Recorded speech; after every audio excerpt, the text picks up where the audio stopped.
നോമ്പ് തുടങ്ങിയ പിന്നെ ഇറച്ചിയൊക്കെ കഴിച്ചു മടുത്തിട്ടോ. അതുകൊണ്ട് തന്നെ ഇപ്പോൾ 2 ദിവസമായിട്ട് മീനെയാണ് കേട്ടോ. അപ്പോൾ ഇന്നിപ്പം നമുക്ക് അയിലയാണുള്ളത്. അപ്പോൾ അയില ഞാൻ ഫ്രീസറിൽ നിന്നൊക്കെ രാവിലെ തന്നെ എടുത്ത് വെച്ചിട്ടുണ്ടായിരുന്നു.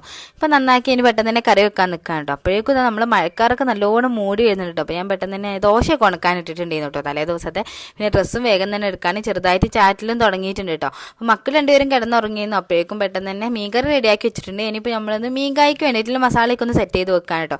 അതിൻ്റെ ഇടയ്ക്ക് അസബേബി എണീറ്റ് വന്നിട്ട് ആൾ ഫുൾ കരച്ചിലിരുന്നു കേട്ടോ. പിന്നെ ഓളൊക്കെ ഒന്ന് ഒക്കത്തെടുത്തു. പിന്നെ അപ്പോഴേക്കും നല്ല മഴ പെയ്യാൻ തുടങ്ങിട്ടോ. പിന്നെ ഇതാ പെട്ടെന്ന് തന്നെ ഒരു വായൻ്റെലേക്ക് മുറിച്ചെടുത്തു കേട്ടോ. കാരണം മഴ പെയ്താൽ നമുക്ക് മുറ്റത്തേക്ക് ഇറങ്ങാൻ പറ്റൂലല്ലോ. അപ്പോഴേക്കും ഇതാ നമ്മുടെ കോഴിക്കോടിൻ്റെ മുകളിലുള്ള ഷീറ്റൊക്കെ നല്ലോണം പാറിപ്പോയിട്ടോ.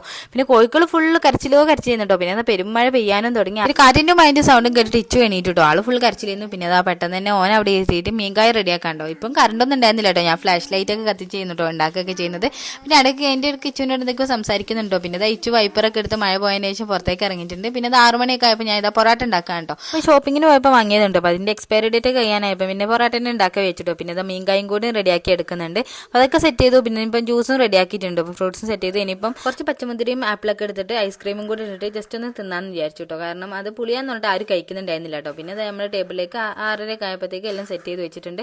ഇന്നിപ്പോൾ ഫ്രൂട്ട്സ് ആയിട്ട് ഓറഞ്ചും വത്തക്കൊക്കെ ആയിരുന്നു. പിന്നെ പൊറാട്ടയും പിന്നെ അതുപോലെ തന്നെ മീൻകായും നമ്മുടെ ഐസ്ക്രീമൊക്കെ ഉണ്ട്. അപ്പോൾ അതൊക്കെ സെറ്റ് ചെയ്തു. പിന്നെ നോമ്പ് ഓർക്കണ്ട ജ്യൂസായിട്ട് നമ്മൾ വത്തക്ക ജ്യൂസ് ചെയ്യുന്നുണ്ടോ ഉണ്ടാക്കിയത്. പിന്നെ ചായയും സെറ്റ് ചെയ്തിട്ടുണ്ടായിരുന്നു. അങ്ങനെ അൽഹംദുലില്ലാഹ് നമ്മൾ 21ാമത്തെ നോമ്പ് ഇവിടെ കഴിഞ്ഞു. ഇത്രയുള്ള നമ്മൾ ഇന്നത്തെ വിശേഷം. ഇഷ്ടപ്പെട്ട ലൈക്ക് ചെയ്യാൻ മറക്കരുത്. അപ്പോൾ നെക്സ്റ്റ് വീഡിയോയിൽ കാണാം. Okay bye.